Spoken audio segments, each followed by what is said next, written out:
अपने next topic की तरफ आगे बढ़ते हुए आपको इन्वायरमेंटल हैज़ार्ड या पर्यावरण संकट के बारे में बताने जा रहे हैं। ये इन्वायरमेंट ज्योग्राफी का ही एक टॉपिक है।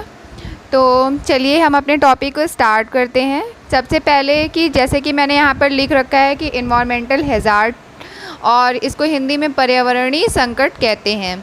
तो मानव जाति के लिए प्राकृतिक पर्यावरण से संबद्ध संकट जिसकी उत्पत्ति प्राकृतिक व मानवीय क्रियाओं के द्वारा हो, पर्यावरणीय संकट या इसे प्राकृतिक संकट भी कहते हैं। तो इसका सिंपल सा अर्थ ये है कि ऐसी क्रियाएं जो मानव द्वारा की जाएं या फिर प्राकृतिक द्वारा की जाएं जिससे कि संकट की स्थिति उत्पन्न हो, उसे हम प्राकृतिक संकट या फिर पर्यावरण संकट कहते हैं।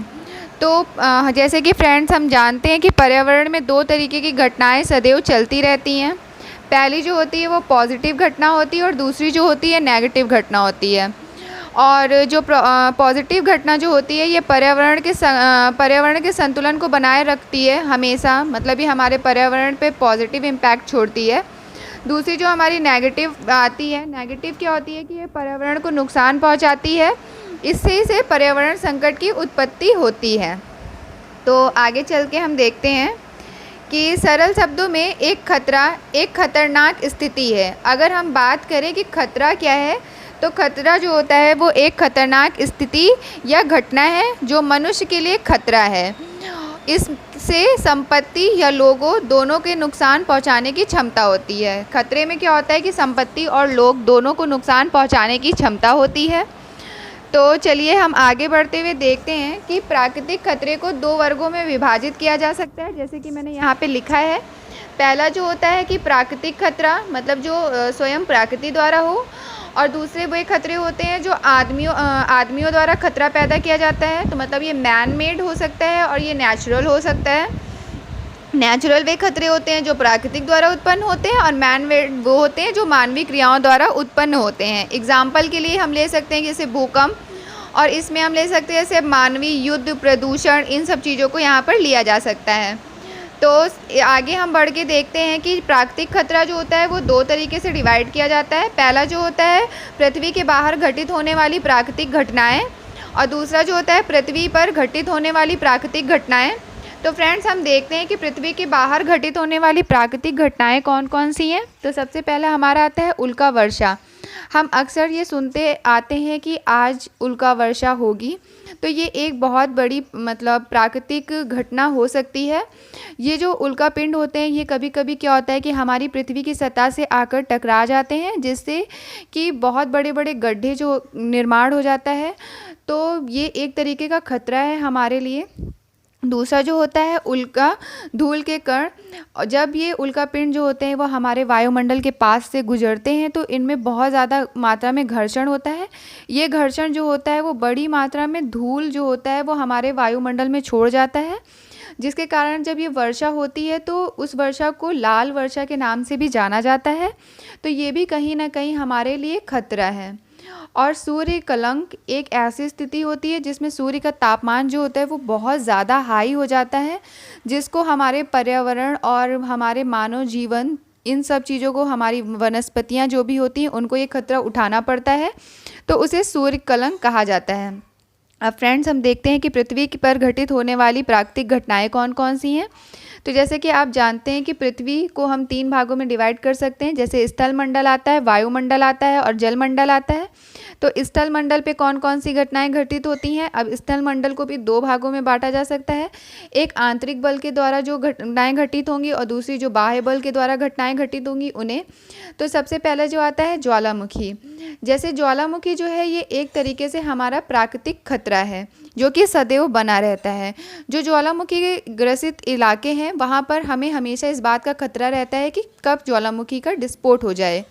भूकंप भी, जो भूकंप ग्रसित इलाके हैं वहाँ पर सदैव इस बात का खतरा बना रहता है कि कब भूकंप आ जाए वैसे इलाकों में।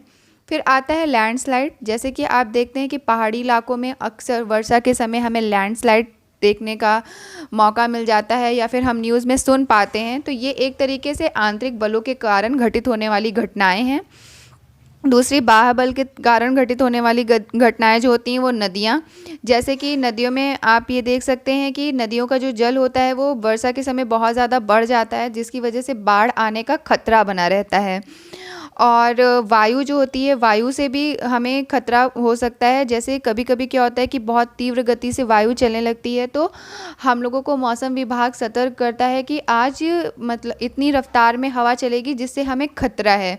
तो ये बाह्य बल हैं। फिर उसके बाद आता है ग्लेशियर का आपर्दन। तो जैसे कि बर्फ़ के जो बड़े बड़े ग्लेशियर्स हैं उनका आपर्दन होता है, तो ये भी एक तरीके से खतरा है। फिर वायुमंडल में देखते हैं कि कौन कौन से खतरे होते हैं, जैसे गर्म पवनें। जैसे हमारे भारतवर्ष में लू पवन चलती है, तो उससे क्या होता है कि हमारे पृथ्वी के स्थल मंडल जो है उस पे लोगों को खतरा बना रहता है। वो लू पवन को लगने से लोग मर तक जाते हैं। वैसे आप देख सकते हैं कि कुछ पवनें ऐसी होती हैं जो ठंडी पवनें होती हैं, उनकी वजह से भी लोगों को ठंड लग जाती है, जिससे लोगों को अपनी जान गंवानी पड़ जाती है। तो लोगों को ठंडी पवनों से भी काफ़ी खतरा बना रहता है। जो बाढ़ वाले इलाके होते हैं उन पर हमेशा खतरा बना रहता है। जब वर्षा का समय आता है तो लोगों को लगता है कि कहीं यहाँ पे जलभराव ना हो जाए, इसमें पानी ना भर जाए। तो वैसे ही बाढ़ वाले इलाकों में भी खतरा बना रहता है। बादल का फटना, अक्सर हम देखते होंगे कि उत्तराखंड में हमें हमेशा न्यूज़ देखने के लिए मिल जाती है कि उत्तराखंड में बादल फट गया है, जिसकी वजह से बाढ़ आने का खतरा है। तो ये भी एक खतरा जो है वो हमेशा पहाड़ी इलाकों में बना रहता है। और सूखे का खतरा जो होता है वो जहाँ पर पानी की बहुत मात्रा कम हो जाती है, जैसे कि हम अगर बात करें अपने उत्तर प्रदेश में बुंदेलखंड रीजन जो है वो, वहाँ पर हमेशा सूखे का खतरा बना ही रहता है।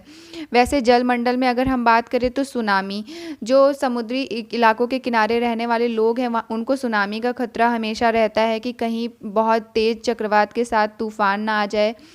टाइडल वेव्स, जैसे कि जो टाइडल वेव्स हैं वो समुद्र में उठती हैं, उनसे भी लोगों को काफ़ी इस मात्रा में भी खतरा बना रहता है। तो अब हम इसमें देखते हैं कि इसका, ये हमने नेचुरल देखा, अब हम देखते हैं कि मैन मेड जो हमारे इन्वायरमेंटल हैज़ार्ड हैं वो कैसे हैं। तो सबसे पहला जो आता है माइनिंग खनन। माइनिंग को हिंदी में हम लोग खनन कहेंगे। माइनिंग एक ऐसी स्थिति होती है जब क्या होता है कि भूमि के अंदर से हम लोग खनिज या फिर कोयल संसाधन, इन सब चीज़ों को निकालते हैं। तो उससे क्या होता है कि हमारे ज़मीन के नीचे पे काफ़ी जगह खाली हो जाती है, जिससे भूकंप आने का डर बना रहता है। तो ये हम लोग अपने स्वयं खतरा जो है वो उत्पन्न कर रहे हैं। वैसे कि आप यहाँ पे देख सकते हैं कि यहाँ पे CO2 मैंने लिख रखा है, और ग्लोबल वार्मिंग जिससे बहुत ज़्यादा हो जाती है।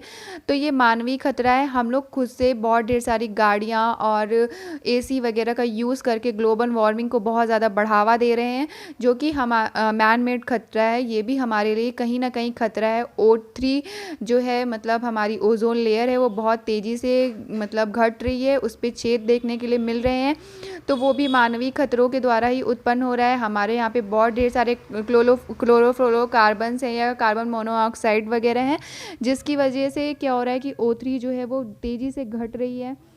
वैसे ही आप देख सकते हैं कि सब मैरीन टेस्टिंग जो होती है, हम लोग अपने मतलब सैन्य शक्ति को बढ़ावा देने के लिए मैरीन टेस्टिंग हम लोग करते हैं अलग अलग यंत्रों को, तो उससे मैरीन लाइफ को बहुत ज़्यादा खतरा बना रहता है। वो टेस्टिंग कहीं ना कहीं मैरीन मतलब समुद्री जीवन को खतरा उत्पन्न करती है समुद्र के अंदर। अगर वो सपोज दैट अगर हम एक मिसाइल को भी समुद्र के अंदर छोड़ रहे हैं, तो वो भी कहीं ना कहीं जाकर डिस्पोर्ट होगी और हमारे समुद्री जीवन को भारी नुकसान पहुँचाएगी।